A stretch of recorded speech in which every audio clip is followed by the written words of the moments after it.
नमस्कार दोस्तों, स्वागत है आपका यूपीएससी पीसीएस ज्ञान में। दोस्तों, ये मेरे पॉलिटी का जो पीवाईक्यू का एक सीरीज़ है जिसमें हम लोग पॉलिटी के जितने भी क्वेश्चंस आए हैं, चाहे वो यूपीएससी, सीएपीएफ या सीडीएस में आए हुए हैं, उसको हम लोग कवर करने वाले हैं। दोस्तों, ये फर्स्ट टॉपिक है जिसमें हम लोग fundamental right, fundamental duties, DPSP, emergency provision, basic structure के सारे पीवाईक्यूज़ कवर करेंगे। ये जो सीरीज़ रहेगा करीब 4 से 5 वीडियोज़ के रहेंगे जिसमें हम लोग टोटल पॉलिटी के सारे क्वेश्चन कर लेंगे।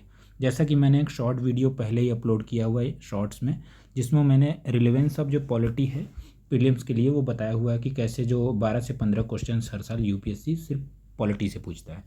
तो अगर आप पीवाईक्यू करके जाते हैं तो 95% ऑफ द क्वेश्चंस को आप ईजिली कवर कर सकते हैं सिर्फ पीवाईक्यू के हेल्प से। और ये आपका पीवाईक्यू सिर्फ आपको ये नहीं बताएगा कि कैसे रटना है या तो किसी भी चीज़ को, आपको ये भी बताएगा कि किसी क्वेश्चन का क्या क्या पेरीफेरल नॉलेज हो सकता है, और उस नॉलेज को यूज करके आप और भी सारे क्वेश्चंस को अटेम्प्ट करने में हेल्प करेगा। चलिए अब हम लोग स्टार्ट करते हैं अपने पहले क्वेश्चन के साथ। पहला क्वेश्चन क्या बोलता है, in India which of the following constitutional amendments was widely believed to be enacted to overcome the judicial interpretation of the fundamental rights। तो ये देखिए, इसका आंसर जो है फर्स्ट अमेंडमेंट है। इसमें क्या बोल रहा है कि कौन सा ऐसा जो कॉन्स्टिट्यूशनल अमेंडमेंट है जिसने कि जुडिशियल इंटरप्रिटेशन के अगेंस्ट में एक ब्लैंकेट इम्यूनिटी दिया था। तो देखिए, जो नाइन्थ शेड्यूल है वो फर्स्ट कॉन्स्टिट्यूशनल अमेंडमेंट में ऐड किया गया था। उसने क्या दिया ना, जुडिशियल एक इम्यूनिटी दे दिया कि अगर इसके अंदर किसी भी जो कॉन्स्टिट्यूशनल अमेंडमेंट वगैरह को डाला गया तो उसको जो जुडिशियल इंटरप्रिटेशन से बचाया जा सके। जो फर्स्ट कॉन्स्टिट्यूशनल अमेंडमेंट है वो चंपाकम जो केस है 1951 का, उसी का एक आउटकम है। इसी के बाद ये आपको जाके पढ़ना पड़ेगा कि इसमें सुप्रीम कोर्ट ने क्या बोला है। इसको अगर मैं ये सब बोलूँगा तो बहुत ज़्यादा वीडियो लंबा हो जाएगा, इसलिए मैंने सिर्फ ये बताया कि first constitutional amendment is the outcome of Champakam case 1951। और ये फर्स्ट कॉन्स्टिट्यूशनल अमेंडमेंट क्या किया था कि इन्होंने फोर्थ जो क्लॉज ऐड किया था आर्टिकल 15 के अंदर, वो क्या बोलता है, empower government to make any law for upliftment of the socially economically backward classes SC and STs। और इसके बाद ये भी बोला कि दीज जो कोई भी इसके अंदर ऐड किया जाता है, they are not breaching article 15 and article 29 clause 2 of the constitution of the India. अब इसके साथ ही हम लोग देखते हैं कि आगे का अब ये देखिए, यही यहाँ का ट्रिक है कि आपको इसके भी पढ़ने हैं, उसके साथ इससे आउटकम क्या निकलता है ये भी देखना है। तो जैसे आप ये देख सकते हैं कि हमने देख लिया कि इसका आंसर जो फर्स्ट कॉन्स्टिट्यूशनल अमेंडमेंट है ये इसका है, जो और उसका जो और भी नॉलेज को कैसे इंक्रीज किया जा सकता है, बाकी और सारी चीज़ें पढ़ के हमने समझ लिया। अब इसके बाद इसका जो देखिए 42 कॉन्स्टिट्यूशनल अमेंडमेंट है, इसको आप रिवाइज करना है अच्छे से जाके कि उसने कौन कौन से चीज़ें इंट्रोड्यूस किया था, उसके बारे में पढ़ना है। 44th कॉन्स्टिट्यूशनल अमेंडमेंट देखिए क्या बोलता है, क्या क्या ऐड किया था उसने। इमरजेंसी रिलेटेड जो प्रोविजंस था उसने उसके लिए कुछ जो रूल्स बनाए थे, क्या क्या थे वो, कि लिमिट किया था पावर किसका, एग्जीक्यूटिव उसका, कि सिर्फ एग्जीक्यूटिव एक्शन, मतलब कि सिर्फ प्रेसिडेंट अकेले ही नहीं डिक्लेयर कर सकते हैं कि इमरजेंसी लगेगा। आर्टिकल 21 और 21 को बोला कि can not be suspended during the national emergency. Right to property as a legal right उस टाइम इंट्रोड्यूस कर दिया था, किसमें 44 कॉन्स्टिट्यूशनल अमेंडमेंट में। अब ये 86 कॉन्स्टिट्यूशनल अमेंडमेंट क्या था, ये देखिए 86 कॉन्स्टिट्यूशनल अमेंडमेंट ने क्या फ्री एंड कंपलसरी एजुकेशन का प्रोविजन दिया 6 से 14 साल वालों के लिए। और उसने क्या ऐड किया, आर्टिकल 21A और 51A का क्लॉज के। आपको ये इतना ध्यान देना चाहिए। नेक्स्ट क्वेश्चन पे आते हैं हम लोग। अ bill amending the constitution require the prior recommendation of the president of the India. अब देखिए कॉन्स्टिट्यूशनल बिल को कैसे इंट्रोड्यूस किया जाता है, क्या उसके प्रोविजंस होते हैं, इसके बारे में। तो यहाँ बोल रहा है कि कोई भी बिल जब अमेंड करना पड़ता है तो कॉन्स्टिट्यूशन को अमेंड करने के लिए जब हम लोग पार्लियामेंट में डालते हैं तो उसके पहले हमको प्रेसिडेंट का जो होता है रिकमेंडेशन, प्रायर उससे कंसेंट लेना पड़ता है। तो देखिए ऐसा कुछ नहीं है, कभी भी जो बिल्स होते हैं ऐसे बिल्स अमेंडमेंट वाले, उनको डालने की जरूरत, उनको प्रेसिडेंट का रिकमेंडेशन लेने की ज़रूरत नहीं होती है। तो ये तो गलत हुआ। जैसे ही पहला गलत हो गया, दूसरा और तीसरा करेक्ट हुआ। दूसरा क्या बोलता है, when a constitution amendment bill is represented to the president of India it is obligatory for the president of India to give his her assent. ये करेक्ट है। 24th कॉन्स्टिट्यूशनल अमेंडमेंट में उसको मैंडेटरी कर दिया था कि आपको देना ही पड़ेगा। थर्ड क्या बोलता है, constitutional amendment bill must be passed by both houses of Lok Sabha and Rajya Sabha by special majority and there is no provision for the joint city. Yes, ये भी करेक्ट है, ज्वाइंट सीटिंग का इसमें कोई भी ऐसा प्रोविज़न नहीं है। अब ये देखिए 2/3 मेजोरिटी लगता है यहाँ किसके लिए, स्पेशल मेजोरिटी के लिए। स्पेशल मेजोरिटी के लिए कितना ज़रूरत पड़ता है, 2/3 का। अब देखिए कौन कौन से ऐसे केसेस है जिनके प्रायर रिकमेंडेशन ज़रूरत पड़ता है प्रेसिडेंट का। तो देखिए मनी बिल का पहले से ही प्रेसिडेंट का लेना पड़ता है इंट्रोड्यूस करने से। फाइनेंशियल बिल के जो दोनों पार्ट हैं उन दोनों के लिए, बिल्स जो अफेक्टिंग स्टेट बाउंड्री और नेम्स उसमें भी ज़रूरत पड़ता है प्रेसिडेंट का। और आगे देख लेते हैं हम लोग कि कॉन्स्टिट्यूशनल बिल क्या होता है। Constitutional amendment bill can be presented by both, के मिनिस्टर और प्राइवेट मेंबर दोनों प्रेजेंट कर सकते हैं। वो सिर्फ पार्लियामेंट में ही होगा, स्टेट लेजिस्लेचर में कभी नहीं होता है। Doesn't require prior consent of the president. Disagreement अगर होगा कि कोई भी जैसे पार्लियामेंट में इंट्रोड्यूस किया गया और डिसएग्रीमेंट होगा तो जनरली जो ऑर्डिनरी बिल्स होते हैं उनके लिए जो होता है कि ज्वाइंट सीटिंग का प्रोविज़न रहता है, जिसमें डिसाइड किया जाता है दोनों पार्टियों का वोटिंग करा के कि ये बिल पास होगा कि नहीं होगा। पर यहाँ पे कॉन्स्टिट्यूशनल अमेंडमेंट बिल के लिए कभी भी ज्वाइंट सीटिंग का कोई प्रोविज़न नहीं होता। ठीक है, तो नेक्स्ट, तो इससे आप समझ सकते हैं। अब देखिए ज्वाइंट सीटिंग के बारे में भी मैंने लिख दिया है यहाँ पे। ये सब मैंने जो लिखा है, ज्वाइंट सीटिंग लिखा है यहाँ पे, ये केसेस रिक्वायर प्रायर रिकमेंडेशन क्या है, ये यहाँ पे जो मैंने लिखा है, यही सब पेरिफेरल नॉलेज है।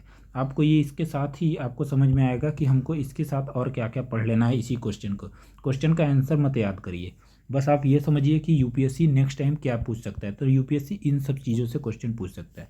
ज्वाइंट सीटिंग में देख सकते हैं कि किसके द्वारा सम्मन किया जाता है, प्रेसिडेंट के, चेयर्ड बाई कौन, स्पीकर। और जो राज्यसभा से रहता है, राज्यसभा में जो राज्यसभा के जो चेयरमैन होते हैं वो नहीं कर सकते, पर जो ज्वाइंट जो चेयरमैन होते हैं वाइस प्रेसिडेंट वो कर सकते हैं वहाँ पे। तो ये जो और भी आप इसके जाके प्रोविजंस पढ़ लीजिएगा। नेक्स्ट क्वेश्चन पे चलते हैं। Right to privacy is protected under the article of constitution of India. देखिए ये 21 के अंदर में है। तो ये 21 कौन से, इसको राइट टू प्राइवेसी कौन से केस में बोला? तो पुट्टास्वामी केस जो 2017 का, उसमें उन्होंने बोला कि राइट टू प्राइवेसी है जो वो आर्टिकल 21 के अंदर में आएगा। अब देखते हैं हम इसके आगे और क्या पढ़ लेते हैं कि आर्टिकल 15 क्या है। Provision of the discrimination on the ground of the religion, race, caste, sex, place of birth, state and private दोनों के लिए है। प्रोहिबिट करता है कि आप डिस्क्रिमिनेट नहीं कर सकते। आर्टिकल 19 हमको पता है, राइट टू फ्रीडम, जिसमें कि टोटल 6 राइट दिया गया है, वो आप जाके याद कर लीजिएगा। ये मैंने साम आरपी जो मैंने बनाया है एक, उसमें आप देख लीजिएगा अपने हिसाब से। और जो आर्टिकल 29 है, जो ये आर्टिकल 29 और 30 क्या है, कल्चरल एजुकेशनल राइट के लिए है। Article 29 protection of language, script and culture, language LSC, ये याद रखिए, language, script and culture of the minority. और 30 में right to minority to establish और एडमिनिस्टर क्या, एजुकेशनल इंस्टीट्यूशंस के बारे में है। तो ये इसके पेरिफेरल नॉलेज है, ये भी हमने पढ़ लिया। नेक्स्ट के बारे में देख लेते हैं। Legislation which confirm on the executive और administrative authority and unguided and uncontrolled discretionary power in the matter of application of the law violate which of the following article of the constitution of India.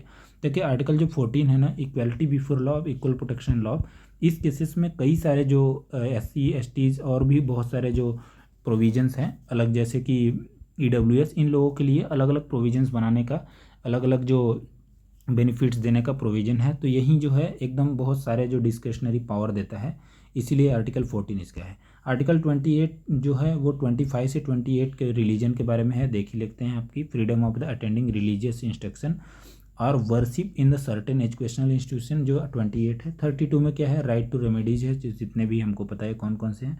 Article 44 में uniform civil code है, DPSP का एक part है।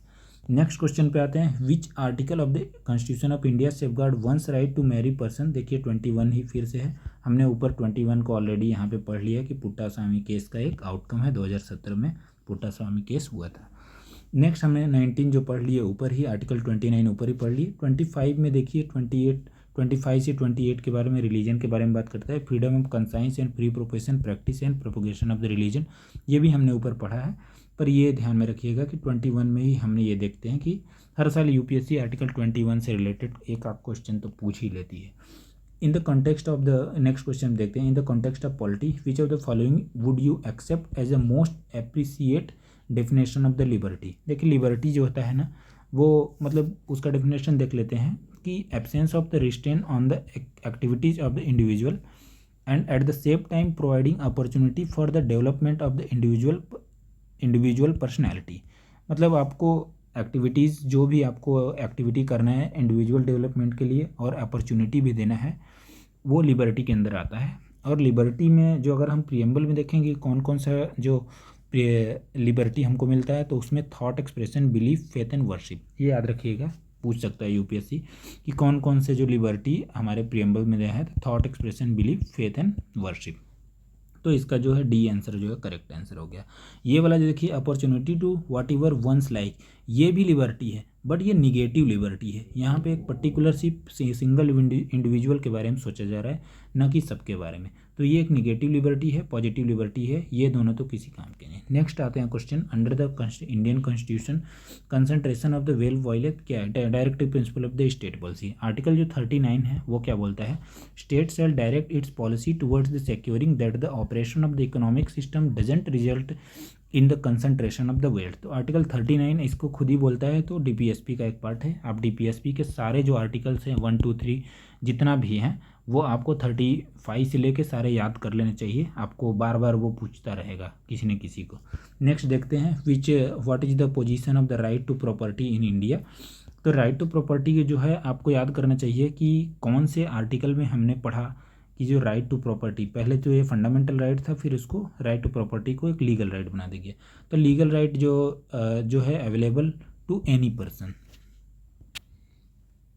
अब ये जो 44th constitutional amendment act था, 44th मतलब 1978 में, उसमें इन्होंने क्या कर दिया ना कि उस फंडामेंटल राइट से डिलीट करके आर्टिकल 300A ऐड कर दिया, जिसमें उन्होंने बोला कि जो फंडामेंटल राइट्स है वो लीगल राइट हो गया है।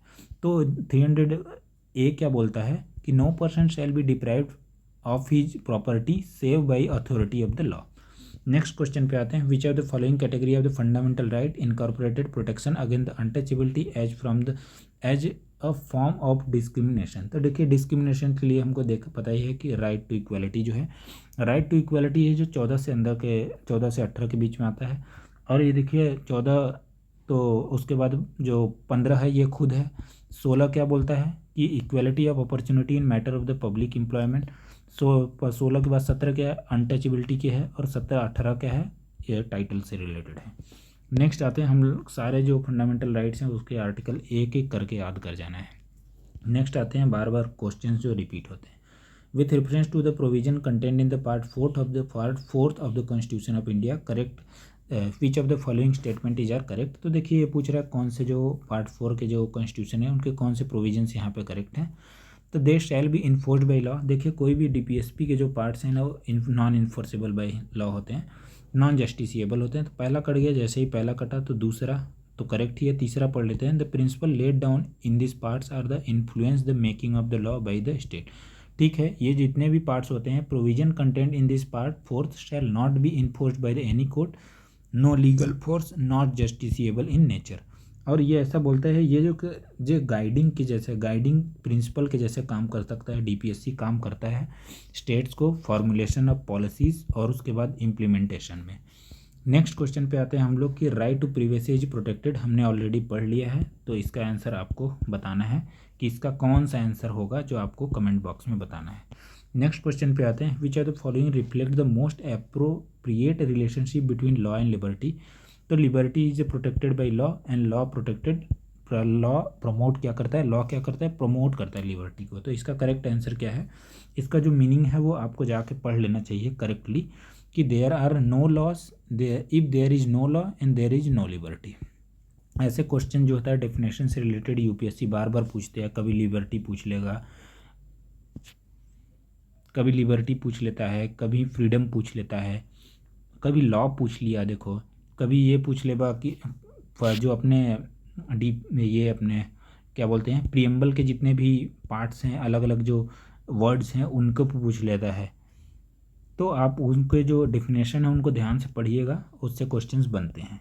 इससे मतलब इस क्वेश्चन से हम लोग यहीं सीख सकते हैं। नेक्स्ट क्वेश्चन पे आते हैं कि which are the following statement is are true for the of the fundamental duties of Indian citizens में। तो देखिए ये क्वेश्चन क्या बोल रहा था, a legislative process has been provided to enforce this duties, और उसके बाद जो है they are correlated to the legal duties. तो देखिए ये जो करेक्ट हो गया, और उसके बाद आपको नहीं सॉरी, आपको ध्यान देना है कि मैंने इसके आंसर नहीं लिखे हैं, इसका मैं आपको सिर्फ यहाँ से बता दे रहा हूँ और आपको इसका आंसर का क्वेश्चन का आंसर कमेंट बॉक्स में देना है। फंडामेंटल ड्यूटी जो है पार्ट 4A में है, 51 पार्ट 4 में है, पार्ट 4 जो 51A जो है उसमें है। 42nd जो कॉन्स्टिट्यूशनल अमेंडमेंट 1976 ने कितने ऐड किए थे, 10 ये फंडामेंटल ड्यूटीज ऐड किए थे। 86 में जो 2002 में हुआ था उसमें भी उन्होंने एक ऐड कर दिया। टोटल भी फंडामेंटल ड्यूटीज़ कितने हैं, 11 है। स्वर्ण सिंह कमेटी के ही रिकमेंडेशन पे ये 42 कॉन्स्टिट्यूशनल अमेंडमेंट किया गया था। फंडामेंटल ड्यूटीज जो होता है उसके बारे में थोड़ा और पढ़ लेते हैं कि कन्फाइम टू सिटीजन ओनली, मतलब सिर्फ सिटीजन्स को होता है, कभी भी ये does not extend to the कहाँ फॉरेनर्स को ये कभी लागू नहीं होते, non justiciable in the nature होते हैं। आपको एक चीज़ और बता रहा हूँ कि आपको ये देखना है, देखिए जो स्वर्ण सिंह कमेटी थी उन्होंने सिर्फ 8 ही फंडामेंटल ड्यूटीज रिकमेंड किया था, पर इन लोगों ने ऐड किया था 10। तो आपको ये देखना है कि स्वर्ण सिंह कमेटी को कौन कौन से इन्होंने एक्सेप्ट नहीं किया था, बस ये देख लेना है कि कौन कौन सा इन्होंने एक्सेप्ट नहीं किया था। नेक्स्ट क्वेश्चन पे आते हैं हम लोग कि which are the following are not necessarily the consequences of the proclamation of the president rules in the state. देखिए कौन सा बोल रहा है कि नॉट नेसेसरली, मतलब किस पे इम्पैक्ट नहीं पड़ेगा। Dissolution of the state assembly, नहीं डिसोल्यूशन नहीं होता है, सिर्फ उसके जो काउंसिल ऑफ मिनिस्टर्स होते हैं उनको डिसमिस किया जाता है यहाँ पे। Removal of the council of minister in the state, yes correct है ये वाला पार्ट। उसके बाद dissolution of the local body, ऐसा भी कुछ नहीं होता, तो पहला और तीसरा करेक्ट हो गया इसके आंसर। यहाँ पे हम देख लेते हैं कि प्रेसिडेंट रूल कितना है, 356 आर्टिकल में है, डिसमिस करता है काउंसिल ऑफ मिनिस्टर को, take up function of the state government and can declare power to be exercise with किसने, पार्लियामेंट डिक्लेयर है। प्रेसिडेंट क्या करता है, डिक्लेयर कर सकता है कि power to be of the state assembly can be exercise by the parliament. तो रिवाइज आपको इसमें और क्या क्या करना है, इमरजेंसी प्रोविजन सारे जितने भी पार्ट 18 में जितने भी आर्टिकल 352 to 360 हैं वो सारे आप क्लियरली याद कर जाइए, इससे क्वेश्चंस बार बार बनते हैं। नेक्स्ट क्वेश्चन पे आते हैं, right to vote and to be elected in the India is an article, क्या है, कॉन्स्टिट्यूशनल राइट है। देखिए आर्टिकल जो 326 है वो क्या बोलता है, अटल सफरेज के बारे में बात करता है। रिप्रेजेंटेशन ऑफ पीपल एक्ट है जो उसका सेक्शन 62 ही इसके बारे में बात करता है कि राइट टू वोट वगैरह के बारे में बात करता है। नेक्स्ट क्वेश्चन के बारे में देख लेते हैं, which are the following are envisaged by the right against the exploitation in the constitution of India. देखिए ये क्या बोला है, prohibition of traffic in human being and forced labour, और उसके बाद ये देखिए करेक्ट हो गया। नेक्स्ट है जो एबोलिशन ऑफ अनटचेबिलिटी, नहीं तो ये तो 17 का पार्ट हो गया। राइट अगेंस्ट एक्सप्लॉयटेशन जो है वो 23 और 24 में दिया हुआ है, राइट अगेंस्ट एक्सप्लॉयटेशन, तो 23 का पार्ट ये एक हो गया। एबोलिशन ऑफ अनटचेबिलिटी 17 का हो गया, तो गलत हो गया ये तो जैसे ही हम लोग दूसरा काटेंगे तो इसका आंसर आ जाएगा। फिर भी पढ़ लेते हैं कि थर्ड क्या बोलते हैं, protection of interest of the minority वाले पार्ट से चले, prohibition of employment of children in the factories and mines, ये करेक्ट है, तो 1 और 4 इसका करेक्ट हो गया। जाके आपको फंडामेंटल राइट के जो जितने भी आर्टिकल्स हैं उनको रिवाइज करना है। नेक्स्ट क्वेश्चन पे आते हैं, देखिए मैंने ये जो स्पेसेस छोड़े हैं वो आपको यूटिलाइज करना है, आपको याद करने की कोशिश करना है। नेक्स्ट जो होते हैं क्वेश्चन, आप इसके बाद जो सारे क्वेश्चंस को मैंने लिखे नहीं, कई सारे ऐसे क्वेश्चन जो रिपीटेड हैं, तो आपको उन सारे क्वेश्चन मैं आगे दिखाता हूँ, जैसे ये सब, इन सब क्वेश्चन को आपको खुद से ब्रेनस्टॉर्मिंग यही है कि आप खुद से याद करने की कोशिश करिए उसमें कि क्या होगा यहाँ पे, क्या होगा यहाँ पे, एक एक करके याद करने की कोशिश करिए, उसको लिखिए और फिर पढ़िए। मैं बता रहा हूँ आपको कि आपको कभी भी अब जाके दोबारा से लक्ष्मीकांत उठाना नहीं पड़ेगा, आप सिर्फ इसी के हेल्प से आप अपना रिवाइज कर लेंगे पूरा 4-5 चैप्टर। नेक्स्ट क्वेश्चन पे आते हैं हम लोग। नेक्स्ट क्वेश्चन ये है कि consider the following with reference to the constitution of India the directive principle of state policy constitute limitation of on, किसके ऊपर, न तो ये देखिए डीपीएसपी न किसी के ऊपर लिमिटेशन नहीं डालती है, न तो लेजिस्लेचर न तो एग्जीक्यूटिव, वो तो नॉन जस्टिसिएबल इन नेचर है, तो ऐसे ही ये गलत हो गया, इसका आंसर डी होगा। DPSP denote the idea that the state should keep in the mind, state को अपने दिमाग में हमेशा रखना चाहिए, while formulating the policies and enacting law, जब भी फॉर्मुलेट कर रहा है, पॉलिसीज़ को बना रहा है, तो किसी लॉ को इनेक्ट कर रहा है, तो उसको हमेशा डीपीएसपी को ध्यान में रख के बनाना चाहिए स्टेट को, ऐसा बोलता है DPSP. These are the constitutional instruction, ये कॉन्स्टिट्यूशनल इंस्ट्रक्शन है और रिकमेंडेशन है स्टेट को, स्टेट इन लेजिस्लेटिव, एग्जीक्यूटिव और एडमिनिस्ट्रेटिव मैटर्स में, कि आप भाई इसका ध्यान रखेंगे तो वेलफेयरिज्म, जो वेलफेयर स्टेट हमारा क्यों है, सिर्फ डीपीएसपी के वजह से, तो इसी को प्रमोट करने के लिए हमने ये डीपीएसपी को इंट्रोड्यूस किया है। ऑल्सो क्या बोलता है, ऑल्सो रिवाइज आपको क्या क्या करना है, जो डिफरेंट अमेंडमेंट्स हुए हैं अफेक्ट, जो कि कई सारे अमेंडमेंट्स हुए हैं जिसने डीपीएसपी के अंदर कई सारे चेंजेस लाए हैं, आपको वो याद कर लेना है। यूपीएससी बार बार क्वेश्चन उससे भी पूछती रहती है। वे अब ये जो क्वेश्चन हम पढ़ रहे हैं अभी सिर्फ यूपीएससी के पढ़ रहे हैं, आगे हम लोग देखेंगे कि इसमें फंडामेंट जो सीएपीएफ के भी क्वेश्चन देखने हैं, सीडीएस वाले भी क्वेश्चन हम लोग देखेंगे। नेक्स्ट क्वेश्चन पे आते हैं, with which principle among the following are added to the DPSP by the 42 constitutional amendment. देखिए मैंने ये जो यहाँ पे बोला था वो यहाँ पे सेम क्वेश्चन रिपीट हो गया। तो देखिए ये बोल रहा है कि 42 कॉन्स्टिट्यूशनल अमेंडमेंट में उन्होंने टोटल ये उन्होंने 4-5 चीज़ें ऐड किया था। पहला तो ये देख यहाँ के इसमें participation of the worker in the management of the industry, और ये देखिए, और ये तो पहले से ही है, कौन से आर्टिकल से है आपको जाके इसका कमेंट में बताना है मुझे। Right to work, education and public assistance, ये भी देखना है आपको, खुद बताना है। तो 42 कॉन्स्टिट्यूशनल अमेंडमेंट में कौन कौन से ऐड किए थे, 4 नए डीपीएसपी ऐड किए थे, कौन कौन से, to secure opportunity for the healthy development of the children article 39, equal justice and free legal aid article 39A, और उसके बाद है कि participation of worker in the management of industry 43A, और प्रोजेक्ट जो प्रोटेक्ट एंड इम्प्रूव क्या है environment वगैरह 48A में। तो आपको ये सारे ध्यान रखना है कि 4 ये आर्टिकल रिपीट कर सकता है दोबारा कि कौन से 4 आर्टिकल में से, या तो यहाँ पे दिया है कि कौन सा ऐड किया था, अगली बार पूछ सकता है कि चारों में से 3 देगा और एक बोलेगा कि इसमें से कौन सा नहीं ऐड किया था, क्वेश्चन वैसे ही बन सकता है। नेक्स्ट क्वेश्चन आते हैं, in the context of India which of the following is the correct relationship between right and duties. देखिए राइट्स आर द को रिलेटेड विद ड्यूटीज़, ये हमको पता है, हमने ऊपर ऑलरेडी इसके बारे में पढ़ लिया। नेक्स्ट क्वेश्चन आते हैं, the idea of welfare state in the Indian constitution is enshrined in its, कहाँ, जो वेलफेयर स्टेट का हमने ऑलरेडी यहाँ पे डिस्कस किया है कि वेलफेयर स्टेट के लिए ही ये डीपीएसपी लाया गया था, तो ये इसका डीपीएसपी आंसर हो गया, डीपीएसपी। नेक्स्ट क्वेश्चन आते हैं 22 पे, which are the following among the which of the following is are among the fundamental duty of citizen laid down in the Indian constitution. अब ये देखिए यहाँ पे बोला कि कौन सा फंडामेंटल ड्यूटीज़ है। पहला देखते हैं, to preserve the rich heritage of our the composite culture, ये पहला वाला ही है। दूसरा क्या है, to protect the weaker sections from the social injustice, नहीं ये तो इसका पार्ट है नहीं। To develop the scientific temper, ये भी है अपना फंडामेंटल ड्यूटीज़ का पार्ट। और उसके बाद to strive towards excellence in the all sphere of the individual and collective activity, ये भी करेक्ट है। तो 1, 2 और 4 इसका करेक्ट है, 3rd इसका इनकरेक्ट है।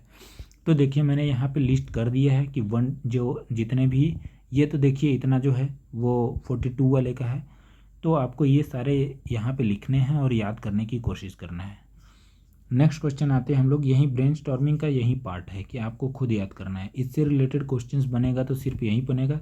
और ऊपर 1-2 पॉइंट्स जो हैं कि जैसे कि नॉन जस्टिसिएबल है, limited to only citizen, not extended to the foreigners, ये सब मैंने लिखा हुआ है, तो आप उसको ध्यान में रखते हुए ये सारा याद कर दीजिए। नेक्स्ट क्वेश्चन क्या है, consider the following provision under the directive principle of state policy is enshrined in the constitution of India. ये क्या बोल रहा है कि कौन कौन सा जो कंसीडर द फॉलोइंग प्रोविजन कौन कौन से डीपीएसपी का कॉन्स्टिट्यूशन में है। सिक्योरिंग द सिटीजन, अब ये क्या बोल, यहाँ पे भी देख लेते हैं, which of the above directive principle of the state policy reflect Gandhian principle. तो देखिए जो डीपीएसपी है ना अपना, वो क्लासीफाई किया गया है किस में, 3 पार्ट्स में, कौन सा, गांधीयन, सोशलिस्टिक और लिबरल इंटेलेक्चुअल। बट ये क्लासिफिकेशन कॉन्स्टिट्यूशन ने खुद नहीं दिया है, the classification are given for our self, हमने खुद बनाया है फॉर अंडरस्टैंडिंग कि कैसे ये अलग अलग तरीके से काम करता है। तो अगर यूपीएससी क्वेश्चन बना दे कि classification of the directive principle of state policy is given by the constitution, तो ये क्वेश्चन गलत होगा, क्लासीफाई नहीं किया गया, ये ध्यान में रखना है। तो पहला क्या बोलता है, securing for the citizens of the India in the uniform civil code, नहीं जो देखिए आर्टिकल 44 है ना, वो लिबरल जो इंटेलेक्चुअल है उससे रिलेटेड है। ऑर्गेनाइजिंग विलेज पंचायत, ठीक है, गांधीयन से है, गांधी जी विलेज का देखा, जो विलेज पंचायत मतलब ग्राम पंचायत पे बहुत ज़्यादा, तो जब हमने 73rd और 74th कॉन्स्टिट्यूशनल अमेंडमेंट लाया था तो हम बोले भी कि गांधीयन जो प्रिंसिपल है डीपीएसपी का, उसको हमने इम्प्लीमेंट किया है। नेक्स्ट क्वेश्चन, नेक्स्ट टॉपिक ये क्या है, नेक्स्ट बोलता है कि promoting cottage industry in the rural area, correct है ये भी। तो 2 और 3 इसका करेक्ट है। Securing for all worker reasonable leisure and the cultural opportunity, नहीं ये सोशलिस्टिक वाला है। तो ये दोनों सिर्फ 2 और 3 ही इसका करेक्ट ऑप्शन है। इसके साथ ही आपको सारे जो भी एक ओवरव्यू कर लेना है कि कौन कौन से, जब भी आप डीपीएसपी के सारे आर्टिकल्स पढ़ेंगे उसके साथ आपको ये भी ध्यान देना है कि गांधीयन कौन सा है, सोशलिस्टिक कौन सा है, लिबरल कौन सा है। नेक्स्ट क्वेश्चन पे आते हैं और आपको ये भी ध्यान देना है कि 42 कॉन्स्टिट्यूशनल अमेंडमेंट ने कौन कौन सी चीज़ें ऐड किया है एक्स्ट्रा, ऊपर हमने देखा है ऑलरेडी। नेक्स्ट देखते हैं कि with representative constitution of India consider the following statement, which of the ever provision of the constitution of India fulfil the national social assistant programme launched by the government of India.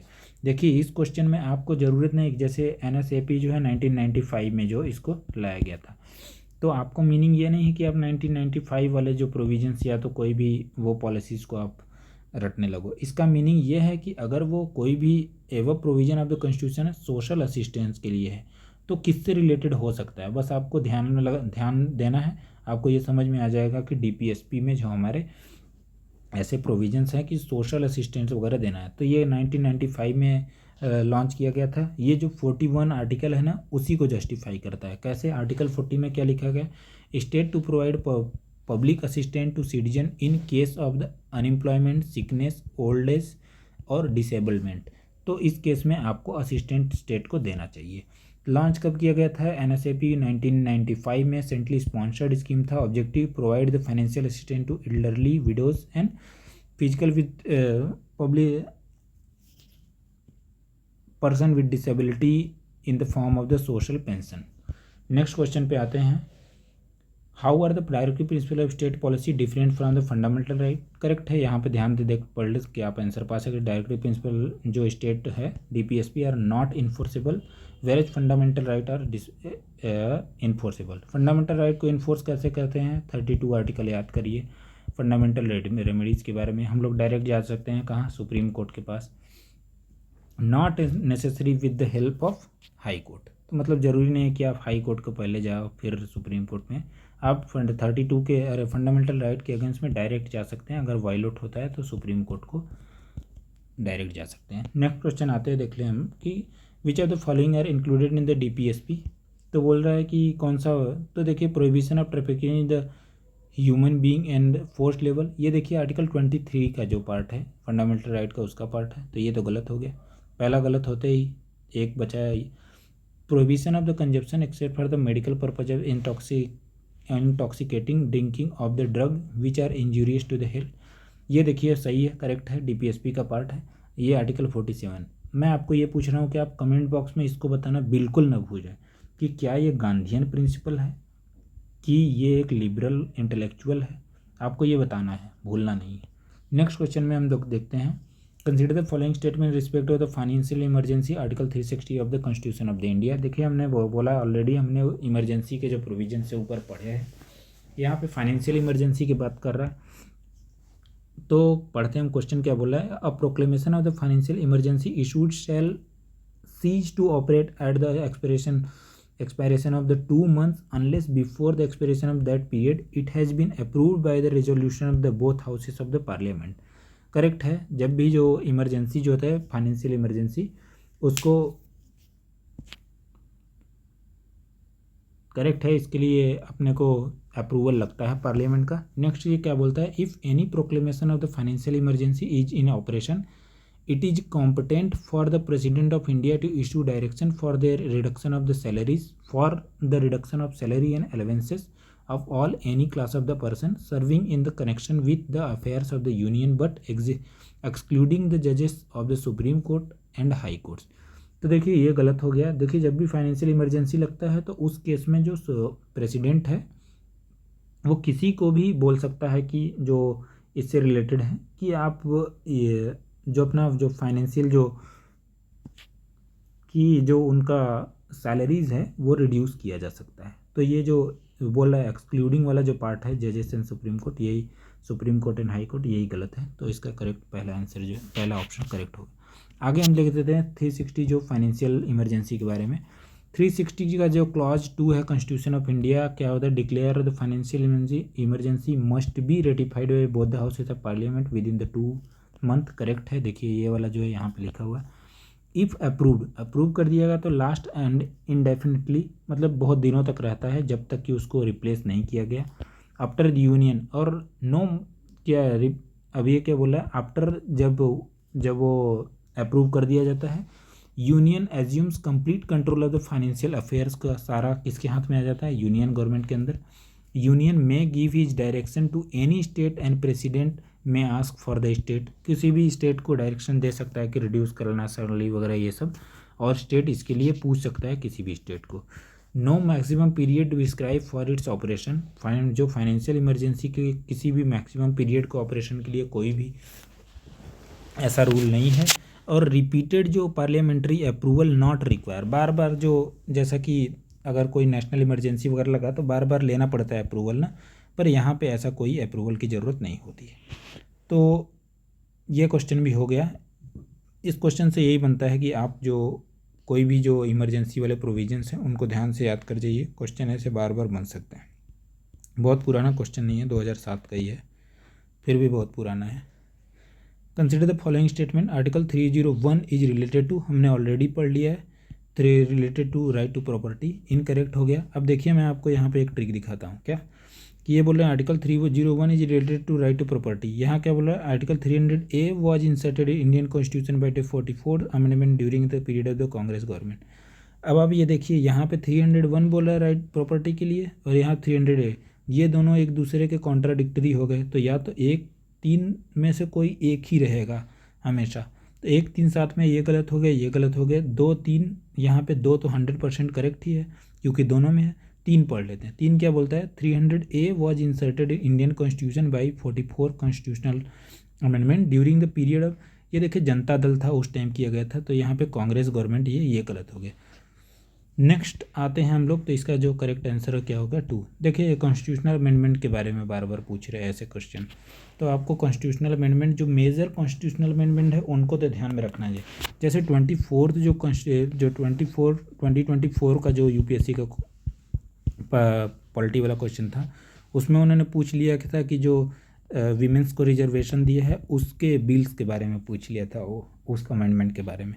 तो ऐसे question UPSC major जो amendments होते हैं उनके बारे में पूछती रहती है। नेक्स्ट क्वेश्चन पे आते हैं, which are the following article of the Indian constitution provide that it shall be the duty of the union to protect every state against external aggression and internal disturbance. देखिए article 335, ऐसे question बहुत पहले पूछता था different articles के बारे में, अब तो पूरा कॉन्सेप्ट पूछता है किसी भी आर्टिकल के बारे में, तो आप अंडरस्टैंडिंग रखिए। फिर भी जो बेसिक जो आर्टिकल्स हैं जो कि मतलब जनरली पूछ सकता है, वैसे आर्टिकल्स को ध्यान में रखना इंपॉर्टेंट है।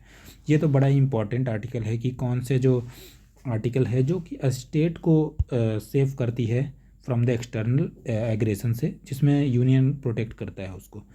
आगे का देख लेते हैं इसका कि आर्टिकल 215 क्या है, एवरी जो high court shall be court of the record, उनके पास कोर्ट ऑफ रिकॉर्ड होना चाहिए अपना। और उसके बाद नेक्स्ट क्या होता है, power to punish for the contempt of itself, दो प्रोविजन है 215 में। 275 में क्या होता है, grants from the union to certain state, कई सारे स्टेट्स को ग्रांट्स होता है उसमें दिया गया है 275 में। 325 में क्या बोलता है, no person to be the ineligible for inclusion, मतलब इलेक्टोरल रोल में से किसी को निकाला नहीं जा सकता on the ground of race, religion, caste and sex के बेसिस पे। नेक्स्ट क्वेश्चन पे आते हैं हम लोग, the purpose of the inclusion of the DPSP क्या है, हमने ऊपर आराम से पढ़ा है कि सॉरी मैं इसका आंसर आपको नहीं बताऊंगा, इसका आंसर आपको कमेंट बॉक्स में बताना है। लास्ट में मैंने सारे क्वेश्चंस को एक जगह क्लब किया हुआ है कि कौन से क्वेश्चंस का आपको आंसर कमेंट बॉक्स में बताना है। प्लीज़ अगर आप देख रहे हैं तो कृपया सब्सक्राइब करना ना भूलें, और आप अपने जो व्यूज़ हैं उसको शेयर करना भी ना भूलें। अपना व्यूज़, आपके व्यूज़ ही ये ज़्यादा आपके व्यूज़ मुझे ज़्यादा मोटिवेट करेंगे ऐसे और सारे वीडियोज़ लाने के लिए, तो आपका जो सहयोग है वो बहुत ज़्यादा इम्पोर्टेंट है। नेक्स्ट क्वेश्चन पे आते हैं हम लोग कि which are the following article of the DPSP deals with the promotion of the international peace and security.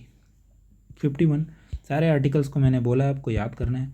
51 के देखिए 4 प्रोविजंस हैं और ये चारों प्रोविज़न बड़ा ही इंपॉर्टेंट है। बार बार क्वेश्चन किसी एक को पूछ लेता है और बोलता है कि इसमें है कि नहीं, ये है कि नहीं। नेक्स्ट क्वेश्चन ये तो उसके पहले हम पढ़ लेते हैं कि 51 में क्या क्या है। 51 क्या बोलता है कि पहला वाला तो देखिए ये है कि promotion of the international peace and security. दूसरा क्या है, promote international peace and security, तो हमने पढ़ लिया पहला। दूसरा क्या है, maintain just and honourable relation with किसका, नेशंस के साथ। Foster respect for the international treaty, international laws वगैरह का रिस्पेक्ट करना है हमको, ये बता रहा है।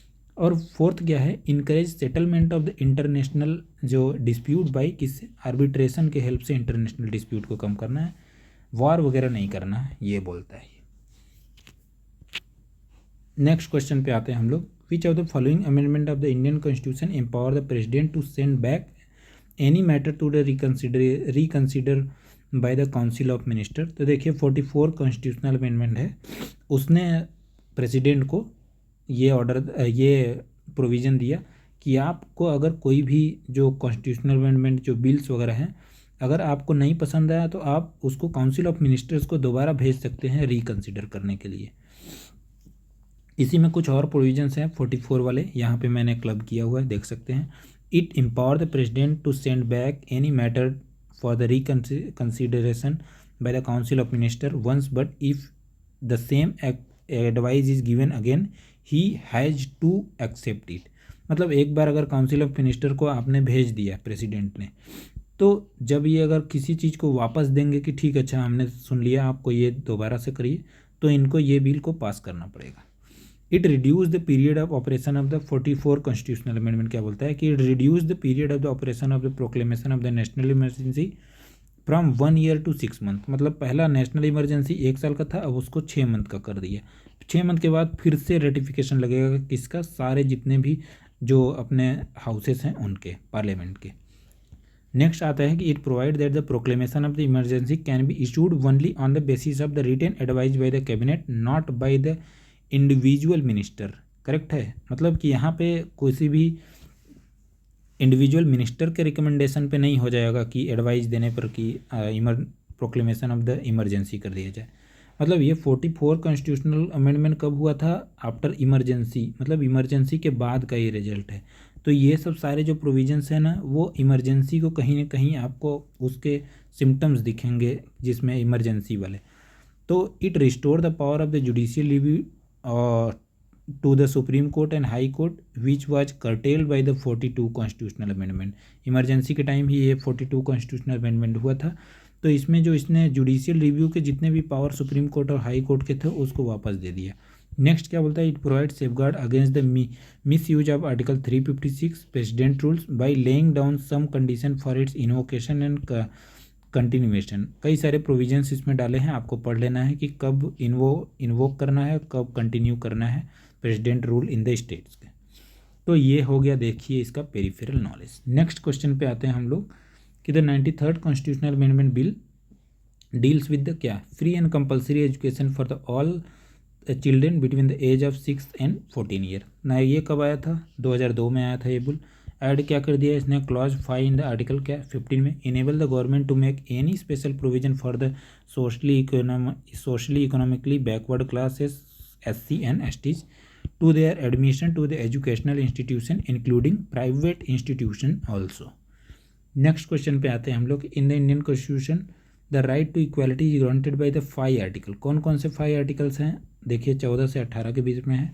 14 right to equality before law, 15 prohibition of discrimination on the ground of religion race caste sex place of birth, और जो 16 है equality opportunity matter of employment, 17 का एबोलिशन ऑफ अनटचेबिलिटी और 18 का एबोलिशन ऑफ टाइटल्स। हमने ऑलरेडी ऊपर पढ़े हैं, फिर भी यहाँ पे आप देख सकते हैं।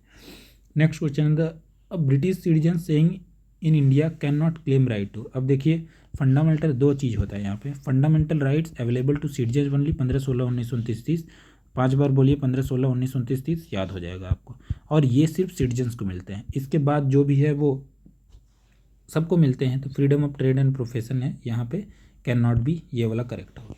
नेक्स्ट क्वेश्चन देखते हैं, ये याद कर लीजिएगा 15, 16, 19, 29, 30। नेक्स्ट क्वेश्चन आता है कि an amendment of the constitution of India can be initiated by, देखिए लोकसभा कर सकता है, राज्यसभा कर सकता है, स्टेट लेजिस्लेचर भी, जो स्टेट लेजिस्लेचर है वो नहीं कर सकता है। तो इसका जो होता है 1 and 2 करेक्ट हो गया। नेक्स्ट, ज़्यादा इसके बारे में पढ़ना, अमेंडमेंट जो हमने ऑलरेडी 2 बार 3 बार ऊपर पढ़ लिया, आपको जाकर इसके सारे प्रोविजंस को पढ़ लेना। नेक्स्ट क्वेश्चन है कि which are the following matter on which the constitutional amendment is possible only with the ratification of the legislature of not less than one third of the states.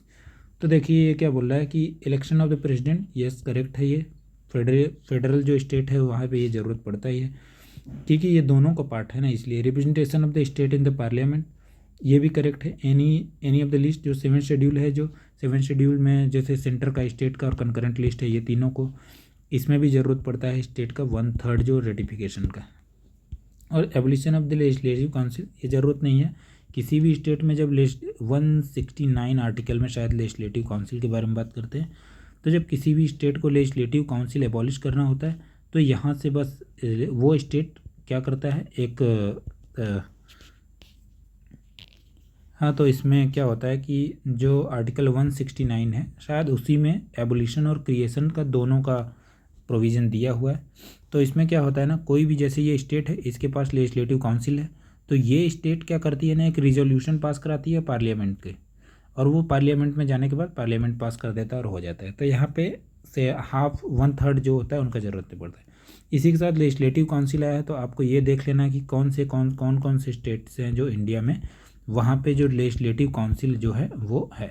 तो आपको ये देख लेना है, जाके इसके साथ में रिवाइज कर लेना। नेक्स्ट क्वेश्चन आता है कि मैच द फॉलोइंग लिस्ट हो, ये आप देख लीजिएगा, और ये देख लीजिए प्रोहिबिशन ऑफ डिस्क्रिमिनेशन, ये सब मैंने लिखा नहीं है क्योंकि ऑलरेडी हम ये सब क्वेश्चंस को पढ़ चुके हैं। नेक्स्ट आते हैं हम लोग क्वेश्चन, ये सब क्वेश्चन आप लोग कर लीजिएगा, ये मैंने स्पेसेस छोड़े हैं ताकि आप लोग इसको अच्छे से कर सकें। नेक्स्ट आते हैं हम लोग CAPF पे। देखिए CAPF में 2021 का क्वेश्चन है, ये पूछते हैं कि the constitution of the India does not guarantee which one of the following as a fundamental rights. क्या है, देखिए फंडामेंटल राइट में राइट टू इक्वालिटी हमने पढ़ाई 14 है, आर्टिकल राइट अगेंस्ट एक्सप्लॉयटेशन हमने पढ़ा है, right to carry on, right to property जो है, carry on trade and business.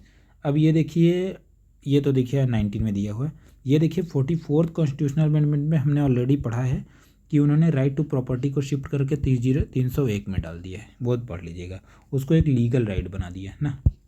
Next आता है कि विच ऑफ द फॉलोइंग जो statement with regard to directive principle of state policy is not correct, वो बोल रहा है कौन सा नॉट करेक्ट है। देखिए इसको आपको ध्यान से पढ़ना है और इसका आंसर मुझे कमेंट बॉक्स में देना है। कुछ जो चीज़ें मैंने यहाँ पे, जैसे which of the following fundamental right is not been provided to a person, मैंने ऑलरेडी बता दिया है कि 15 जाके आपको याद करना है इसको, और इसको आपको बताना है इसका भी आंसर कमेंट बॉक्स में। नेक्स्ट क्वेश्चन पे आते हैं, to cherish in the follow the noble idea which inspired our Indian national struggle for freedom is a provision of which of the following constitution of India, fundamental duties के बारे में ये बात कर रहा है। Next question, which of the following is not provided for the under the DPSP, right to work देखिए, to education and the public assistant in the certain cases, uniform civil code दिया ही है। सेपरेशन ऑफ जुडिशरी आर्टिकल जो 50 है शायद उसमें दिया ही है। Participation of worker in the management, worker in the management of local self government, no, incorrect है ये, तो यही इसका आंसर हो जाएगा। नेक्स्ट क्वेश्चन देते हैं, worker in the management of the industries है, ये लोकल सेल्फ गवर्नमेंट को इन्होंने, देखिए इस क्वेश्चन में इन्होंने क्या किया है ना, एक शब्द को चेंज करके उसका आंसर बनाया। तो आप अगर इतना ही पढ़ेंगे तो आप इसको करेक्ट कर देंगे, पर अगर आप ये पूरा पढ़ेंगे तो आप ध्यान देखेंगे कि इंडस्ट्री को रिप्लेस करके लोकल सेल्फ गवर्नमेंट कर दिया है, तो आप इसको ध्यान में रखिएगा कर। नेक्स्ट क्वेश्चन पे आते हैं कि which are the following statement regarding the DPSP is not correct. आपको देख सकते हैं कि यहाँ पे the directive principle of state policy has precedence over the fundamental rights can in case of the conflict between two, ऐसा कुछ भी नहीं है कि किसी का प्रेसिडेंस है दूसरे के ऊपर। मिनर्वा मिल्स केस जो हुआ था 1980 में, उसमें क्या बोलते हैं, fundamental right and DPSP are equally important and essential for the governance, they are complementary to each other, must be interpreted harmoniously, ऐसा बोला सुप्रीम कोर्ट ने। नेक्स्ट क्वेश्चन आते हैं कि सिक्किम हैज़ बीन, कौन से में एक स्टेट का दर्जा दिया गया सिक्किम को, तो जो 36 कॉन्स्टिट्यूशनल अमेंडमेंट 75 का था वो। अब आपको एक काम करना है इसके साथ, और क्या रिवाइज करना है, जितने भी स्टेट्स हैं जो बने हैं कौन कौन से कॉन्स्टिट्यूशनल अमेंडमेंट से और कौन से ईयर में, आपको ये याद कर लेना है, इसका लिस्ट बनाना है और देख लेना है 2-4 बार। नेक्स्ट क्वेश्चन पे आते हैं, which of the following concern has been found in the place of the both fundamental duty DPSP में, protection of improvement of the environment, forest and wild life, ये देखो दोनों दिए गए DPSP और फंडामेंटल राइट्स। नेक्स्ट क्वेश्चन में आते हैं, which of the following is not a part of the DPSP of state, promotion of scientific teacher. देखिए DPSP का नहीं पार्ट है, ये फंडामेंटल ड्यूटीज़ का पार्ट है। नेक्स्ट देते हैं the power of the president of India to refer the matter back to the council of minister for reconsideration inserted in the constitution, किसमें 44th, हमने ऑलरेडी इसको पढ़ लिया है। The provision under the 51A of the constitution of India related to क्या, uniform civil code for the citizen.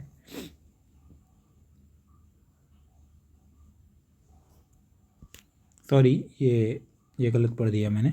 ये जो है इसका आंसर क्या होगा, एक सेकेंड, इसका आंसर होगा ये फंडामेंटल ड्यूटीज़ है जो वो अपने को 51A में क्या मिलेगा, फंडामेंटल ड्यूटीज, स्वर्ण सिंह कमेटी। ठीक है। 42 constitutional amendment non enforceable, limited to citizen. Next आते हैं हम लोग कि देखते हैं the amendment power of the parliament set forth in which of the following article of the constitution of India, 368 में है, हमको पता ही है।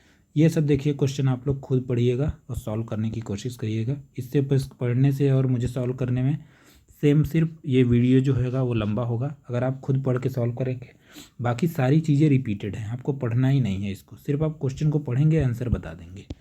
नेक्स्ट क्वेश्चन पे अब हम लोग आते हैं CDS के क्वेश्चन पे। CDS के भी कुछ ही 4, 5, 10 क्वेश्चन को हमने एक्सप्लेन किया है, आगे आपको खुद देखना है। The major cleavage in the global human right discourse है बिटवीन क्या है, civil and political rights versus the economic, social and cultural rights, के बीच में ही सबसे ज़्यादा क्लीवेजेस हैं। नेक्स्ट क्वेश्चन देखते हैं कि which are the following is not part of the 51 of the constitution. आपको अब देखिए, जिसको याद रहेगा वही इस क्वेश्चन का आंसर करेगा। आपको याद है मतलब आपने इतने सारे पढ़े हैं ऊपर, तो आप इसमें से बताइए कि कौन सा ऐसा है जो 51 का पार्ट नहीं है, आपको बताने हैं। मैंने ऊपर 4 ऑलरेडी बता दिया है, 4 जो मैंने लिस्ट किया है, अगर उस लिस्ट को आपने ध्यान से पढ़े होगे तो आप यहाँ पे फाइंड आउट कर पाओगे और इसका आंसर आपको कमेंट बॉक्स में देना जरूरी है। नेक्स्ट क्वेश्चन पे which of the following fundamental right is available to not citizen. मैंने भी नॉन सिटीजन मैंने इसको भी किया है, क्या बोला है, 15, 16, 19, 29 और 30, ये किसको अवेलेबल है, ओनली सिटीजन्स। इसके अकॉर्डिंग में आप इसका आंसर बताइए कमेंट बॉक्स में। नेक्स्ट देखते हैं article 19 of the constitution of India is stands amend include which of the amended include which of the following. देखिए आर्टिकल जो 19 में है ये क्या बोलता है, freedom of speech and expression है ही, assemble peace and without arms, correct है। थर्ड क्या है, to acquire and dispose property, बताइए कौन से आर्टिकल में है, आपको याद है आ रहेगा 301, और इसको डिलीट कर दिया गया था 44th कॉन्स्टिट्यूशनल अमेंडमेंट में।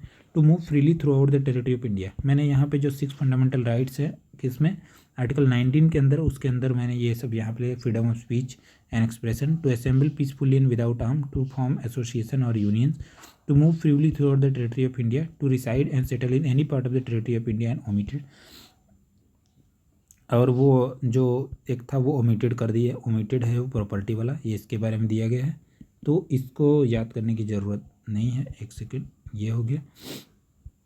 और नेक्स्ट हो गया कि to practice any profession, to carry और एनी ऑक्यूपेशन, ट्रेड और बिजनेस, ये भी हो गया।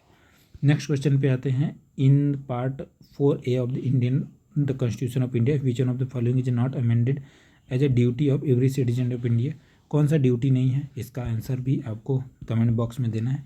नेक्स्ट देखते हैं, which of the following term represent the maxim no man person shall be condemned unheard. देखिए ऑडी अल्ट्रम पार्टेम जो इसका आंसर है। देखिए मैंने मुरनाल सर का जो अपना टेलीग्राम चैनल है उसको आप ज्वाइन कर सकते हैं। सर ऐसे बहुत सारे चीज़ें बताते रहते हैं डेली बेसिस पे जो हमारे एग्जाम्पल्स के लिए इंपॉर्टेंट होता है। देखिए मैंने उन्हीं के उसका टेलीग्राम का एक स्क्रीनशॉट लगाया है जिसमें हम लोग देख सकते हैं कि उन्हें ऑडी अल्ट्रम पार्टम बहुत पहले ये बताया हुआ है।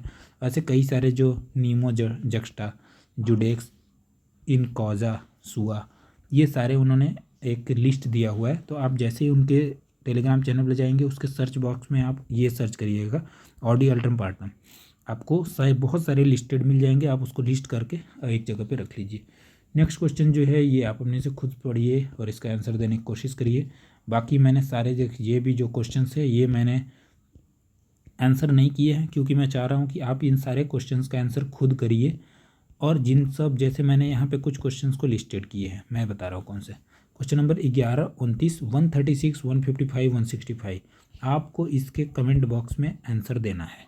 मैं वेट करूँगा आपके आंसर का और आपके बहुत सारे जो भी फीडबैक है उससे रिलेटेड।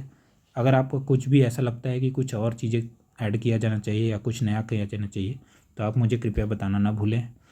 आप मेरे लिए सबसे बड़ा मोटिवेशन यही है कि आप लोग कितना इसको लाइक करते हैं, शेयर करते हैं, सब्सक्राइब करते हैं।